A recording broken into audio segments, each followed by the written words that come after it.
Здравейте, приятели! Намираме се в Foxbook кафе. Ние сме The Book Club София, Вероника Стефанова и Даниела Марчева. И днес имаме удоволствието да си поговорим с португалският автор Жоао Пинто Коелho, който се намира тук при нас. Но преди да преминем към въпросите, които сме подготвили, свързани с най-новата му книга "Време за преструвки", нека споменем и няколко думи за самият автор. Жоао Пинто Коелho е роден в Лондон. Той е изследовател на Холокоста, архитект и преподавател. Българските читатели го познават от неговите вълнуващи романи "Попитайте Сара Грост" и "Лудите от улица Мазур", които са достъпни на българския пазар благодарение на издателство Лемур. През октомври 2017 година той печели литературната награда Лея именно за "Лудите от улица Мазур". Сега третата му книга "Време за преструвки" е номинирана за наградата за литература на Европейския съюз през 2021 година. Нека се обърнем и към самият автор. Тук при нас е преводача Рада Ганкова от португалски, която ще ни помага в разговора. Здравейте! Първо, благодарим ви, че отделихте време да се видите с нас и да си поговорим. Кажете ни, това първото посещение ли е в България и какви са впечатленията ви от българските читатели до този момент? É a sua primeira visita à Bulgária e qual é a sua impressão dos leitores búlgaros? É a minha primeira visita à Bulgária. Antes de mais, obrigado pelo convite para estar aqui. Първо искам да благодаря за поканата, че съм тук и да, това е моето първо посещение в България. Eu sou um seguidor do vosso clube Аз следвам вашия клуб e acompanho e acho extraordinário o vosso trabalho. и следя вашата работа и смятам, че е впечатляваща. A minha impressão dos búlgaros, dos leitores búlgaros e da cidade tem sido até agora a melhor. Tenho sido recebido com imensas manifestações de carinho e de simpatia. До сега моите впечатления от града, от българските читатели са страхотни. Бях посрещната много сърдечно и с много симпатии. E de alguma maneira eu acho que já adivinhava que ia encontrar gente assim maravilhosa. И дори не очаквах тук да открия толкова прекрасни хора. Благодарим ви. Сега бихте ли ни разказали малко повече за своята нова книга "Време за преструвки"? Какво могат да открият читателите в нея? Nos pode contar um bocado mais do seu último livro, Tempo a Fingir? O Tempo a Fingir vem na sequência dos meus dois anteriores romances. Време за преструвки се появява като следствие от първите два романа. É, se quisermos, uma trilogia que anda à volta da perseguição aos judeus da Europa durante a primeira metade do século XX. Това е един вид трилогия, която проследява преследването и изтреблението на евреите в първата част на 20 век. Depois dos dois primeiros romances que se passavam na Polónia, achei importante mostrar uma outra perspectiva dessa perseguição aos judeus, porque o que aconteceu na Itália foi um caso muito particular se comparado com os outros países da Europa ocupada. След първите два романа, при които действието се развива в Полша, сметнах, че е необходимо да разкажа друга гледна точка и да разкажа какво се случва в Италия, където положението е много по-различно, отколкото в другите страни в Европа. Продължаваме с следващия въпрос. Ние до някъде го зачеркнахме, но войната взема изключително важна част и в трите ваши романа и последиците от тези войни. Кажете ни как преживяванията, които хората изпитват по време на военни действия, ни сближават и всъщност ни карат да преобърнем всички различия, които сме имали и да ги преодолеем. A guerra é tema muito importante nos seus romances, a guerra e o contexto da guerra. Como é que, no contexto atual, podemos superar as nossas diferenças? Isso é a resposta que estamos todos à procura e que ainda não achamos. Всички търсим този отговор, все още не сме го намерили. Mas é evidente que existe uma analogia entre o que se passou há 80 anos e aquilo a que estamos a assistir neste momento. Но очевидно съществуват аналогии, могат да се правят паралели между това, което се е случило преди 80 години и това, което се случва днес. O que nos prova mais uma vez que nós não aprendemos com a história. Което още веднъж е доказателство за това, че ние не се учим от историята. Добре, следващия ни въпрос е свързан с откъде идва любовта ви към писането на художествена литература и в частност този силен интерес към изследване на Холокоста и събитията, които са свързани с него. Ако може малко повече да ни споделите. Je pode contar mais sobre a sua passão e amor de escrever e em mais particular seu interesse no Holocausto? O meu interesse do Holocausto dura há 30 anos. Интересът ми към Холокоста е с вече 30 годишен. E foi o Holocausto que me tornou escritor. И Холокоста ме превърна в писател. Ao contrário de muitos autores, foi o Holocausto que me levou à escrita e não a escrita que levou ao Holocausto. Холокоста ме отведе към писането, а не обратно. Не писането ме отведе към Холокоста. E esse interesse foi alimentado, e o interesse pelo Holocausto foi alimentado ao longo de 3 décadas por uma coisa muito simples, é que muitas das perguntas que eu tinha inicialmente e que sobretudo o que é que levou tantas pessoas assustadoramente parecidas connosco a transformarem-se em carrascos, em monstros, e o facto de, passados 30 anos, eu ainda não ter a certeza de ter encontrado resposta para essas perguntas. Моят интерес се захранваше от това, че исках да намеря отговори на някои въпроси, като например въпроса какво превръща хора, които са най-обикновени хора, които застрашително приличат на нас, в чудовища и в палачи. И това са отговорите, които продължавам да търся и чието отговор все още не съм намерил. Само искам да добавя един въпрос в следствие на този. По-скоро една тема, едно впечатление. Как всъщност нещо толкова пагубно като войната, като избиването на толкова много хора може да доведе до нещо много красиво като литературата и книгите?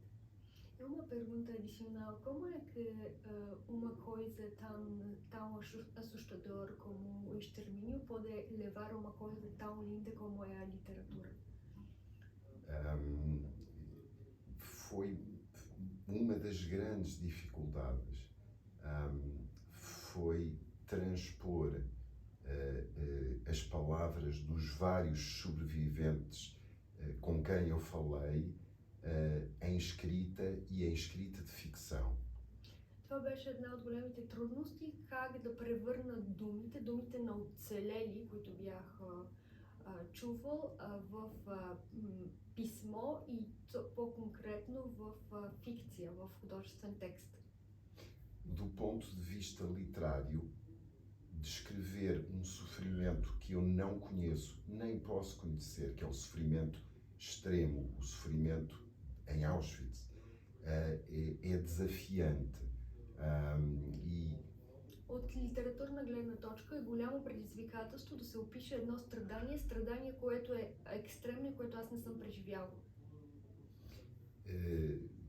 Palavras como frio, fome, medo, dor, como dizia o Primo Levi, são palavras que foram inventadas por homens livres.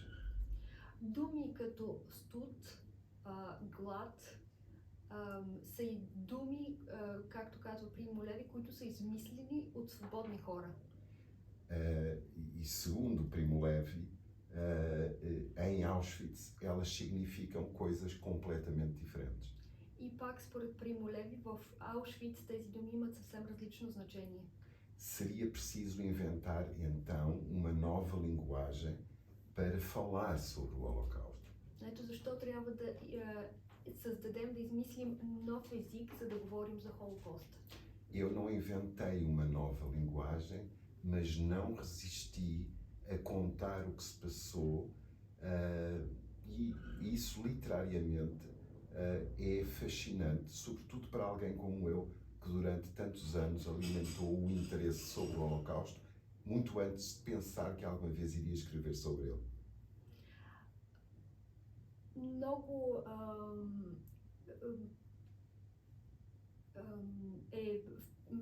аз започнах да изследвам Холокоста много преди да започна да пиша и това е нещо, което изключително много ме впечатлява и поддържа през цялото време този интерес.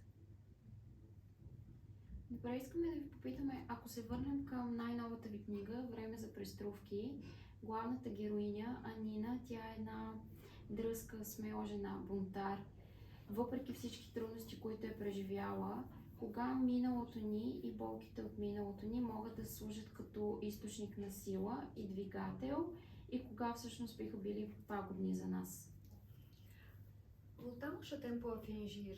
A personagem Anina tem muito valor, muita coragem, nunca desiste, apesar de todas as dificuldades. Em que momento o nosso passado pode ser o nosso motor para o nosso fonte de força? Eu acho que a Nina não é uma personagem, mas sim duas personagens. Мисля, че Анина всъщност не е една героиня, не е един персонаж, а са два персонажа. Há uma Nina antes do grande trauma, do grande desastre que lhe aconteceu, Има една Анина, която преди голямото нещастие, което и се случва. e há uma Nina que tem que lidar com aquilo em que se transforma. И след това има една Анина, съществува една Анина, която трябва да преодолява това, в което се е превърнала. Este livro, no fundo, fala de estratégias de sobrevivência.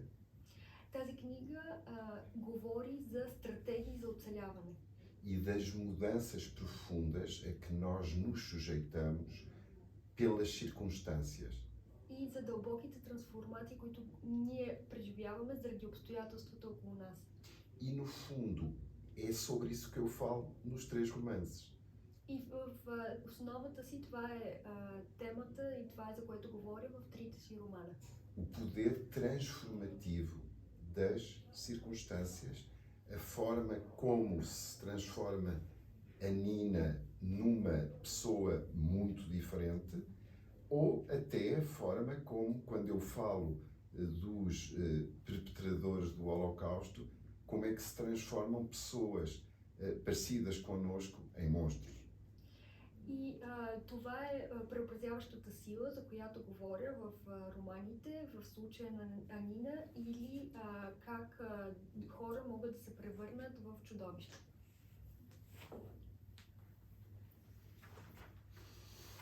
Продължаваме с въпросите.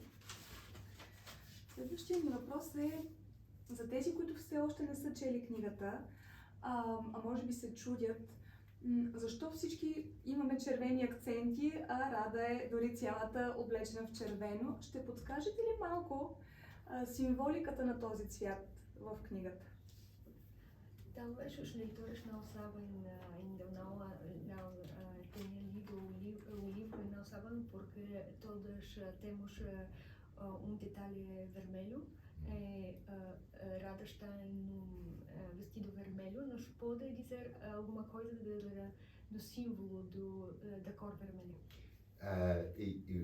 Essas coisas vão nos surgindo à medida que vamos escrevendo. Тези неща възникват и се пораждат в процеса на писане. O romance passa-se numa cidade que manteve a traça medieval.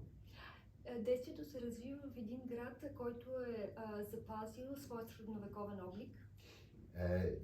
Portanto, é uma cidade muito cinzenta, muito acastanhada. Това е много кафеникав, сив град. Parece uma fotografia antiga. Прилича на стара снимка. E enquanto eu escrevia, eu pensava na cidade como uma cidade a preto e branco, como um filme a preto e branco.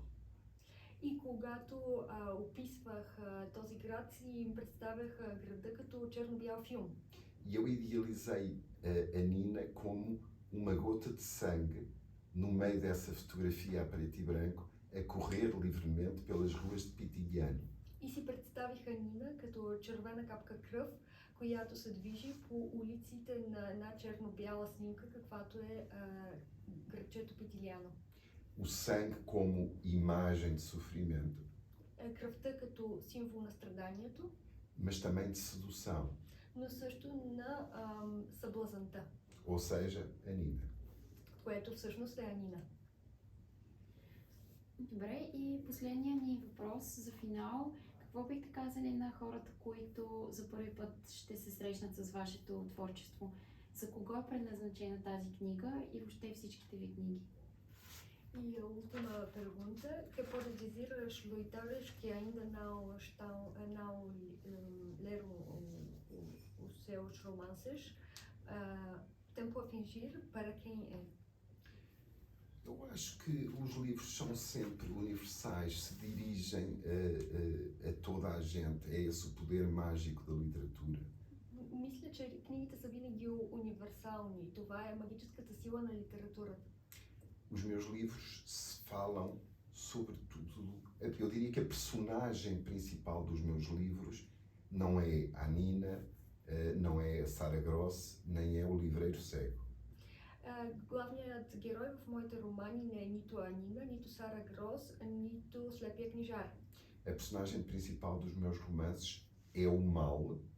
Основният герой, главният герой в моите романи е злото. E todas as circunstâncias que nos transformam de seres benignos em seres malévolos. И всички обстоятелства, които ни превръщат от благи хора в зли същества. Благодарим ви. Беше изключително удоволствие за нас да проведем този разговор с вас. Muito obrigado eu pelo vosso convite. Espero que nos encontremos alguma vez mais.